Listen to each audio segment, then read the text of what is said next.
I just wanna be part of the symphony, yeah. But you hold me down and I let go. Okay, I don't know if it's visible, but I'm wearing a dolphin t-shirt.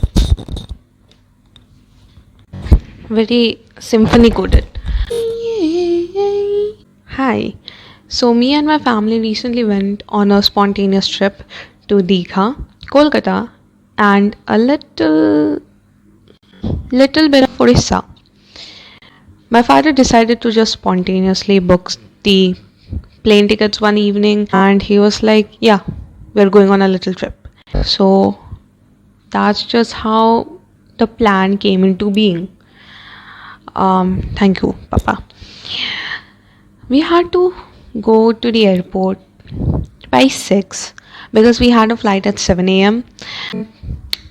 7 a.m. flight, easy job, right? I said with joys.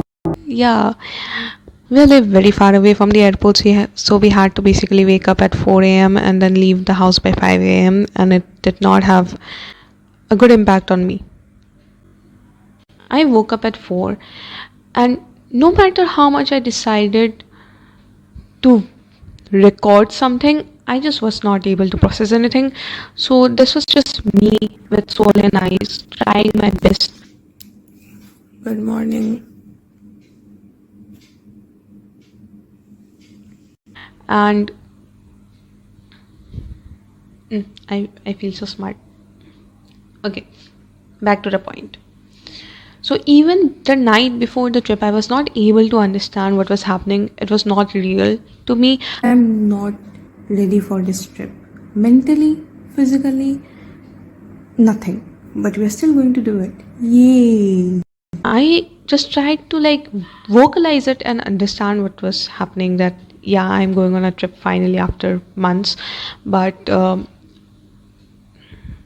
I panicked. I'm not ready for this. Fast forward, the next morning I woke up at 4. My eyes were burning, my face was swollen. So, before leaving, I decided to have a very healthy, filling breakfast. Because we all know breakfast is what fuels you, it's the most important meal of the day. And I decided to have a single rasgulla with a glass of water.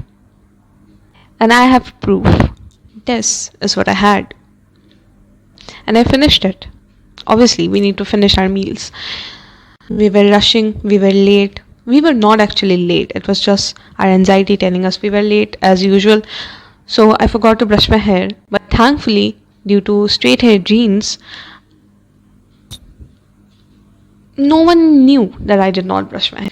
So we just moved on with the day, and it was still so dark outside when we left. Even the rooster that screams every single morning was asleep. That is how the neighborhood was. It was silent. And the roads were also empty.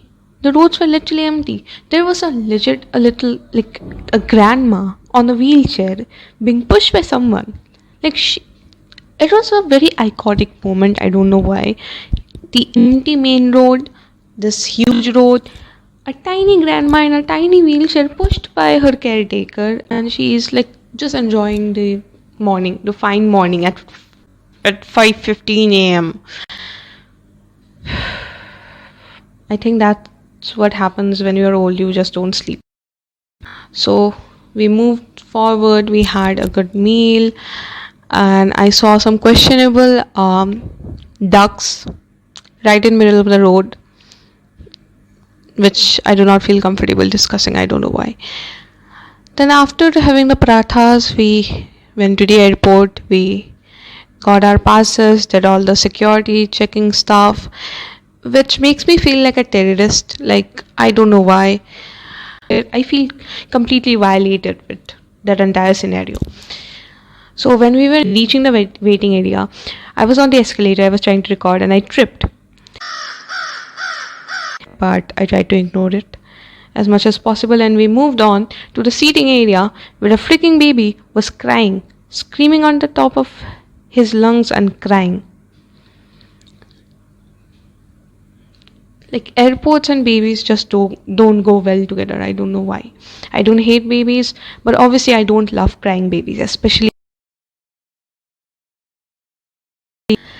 Then after just roaming around for a bit and discovering that airport food is just a scam and it's very expensive and not something I would like to buy, I just decided to board the plane finally. My parents were seated with my sister. My sister obviously took over my father's window seat, and I was left alone in a different aisle. And I don't know why I decided not to switch my seat with anyone else. So I patiently waited for the flight to take off until I realized that I forgot my earphones. That's not a great thing. I forgot my earphones, and guess what? The guy sitting next to me had two AirPods. That made me feel really jealous.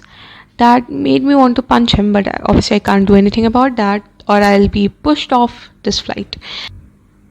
I was just waiting for the flight to end, and then finally, when it ended, I was happy that I was no longer in the same plane as people having snacks and guys with more than one AirPod.